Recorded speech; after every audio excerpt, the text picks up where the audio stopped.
Hi guys, so today I'd like to conclude my series on sciatica and low back pain, and I'd like to show you a few techniques that you can try on your own to get your pain under control. We're going to go over what you should be doing if you have a disc herniation or disc bulge versus if it's more an arthritic problem and joint articulation degeneration. So at first, for a disc bulge or disc herniation, in order to, if you haven't been diagnosed, please first of all get diagnosed, get a full assessment. You cannot treat yourself if you don't know what's going on. So, but as a general rule, for this bulge, you are likely going to respond well to extension, which is in this position, just arching back like this. And so if you respond well to this and that you feel relief of symptoms and less pain down your leg, that means you're likely have a disc bulge. And basically the treatment is going to be this. So standing, keeping your knees straight, you're going to start the movement from your waist going forward and looking up, and then arching your back in the range that you tolerate. And I would do a few of those, 3 to 5 reps at first, not holding, and then reassess how you're feeling. If you see some improvement, I would do several sets of 10 during the day. It's an easy one that you can do standing up from your chair. Again, if you have a desk job and if you do have sciatica, please stand up at least every 15-20 minutes. Another variation of this standing extension that you can do, you might have to, in order to get a little bit more relief, you might have to shift your weight one way or the other before you arch your back. So you'll know as you try if you're going the right direction, because you'll get some relief versus having increased pain. So for me, I don't have sciatica, but I'm gonna go this way. And same thing, you're gonna do the same principle, it's just with your hip shifted.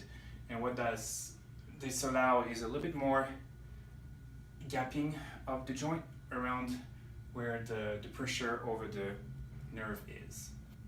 So just like this, and something, not doing 100 of those, just 3 to 10 of those, and you should get a good response.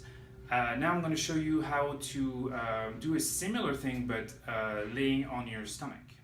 So on your stomach, like this, you're going to place, with your leg relaxed, you're going to place your hand right underneath your shoulder and basically arch your back in the same manner as you did when you were standing up. So of course, if you have some restriction in mobility, which you likely have if you have back pain, you might not be able to go quite that high. So just go progressively.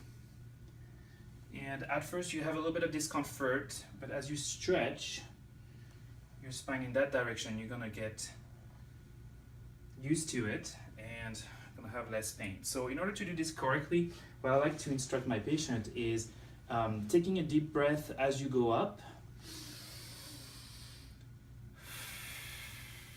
and breathing as if you want to hold a stretch there. If you breathe out, you are going to let your pelvis and your hip relax a little bit more, and that's going to give you a little bit more stretch in your lumbar spine. So again, start with just motion without really holding. Once you've done 5 to 10 of those, and you feel you can go further and feel some relief, then what I would do is progress over the next few days by just holding the stretch in that position.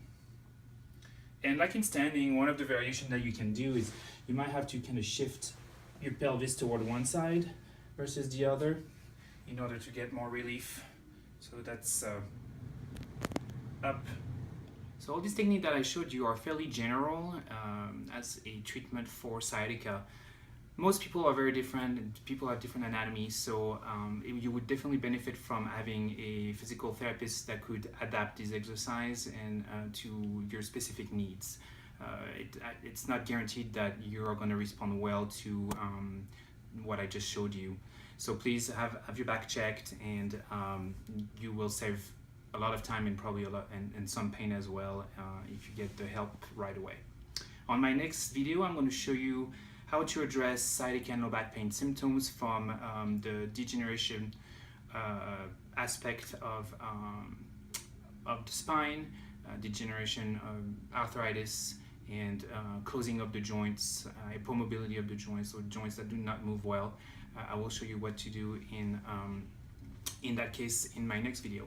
So check this one out.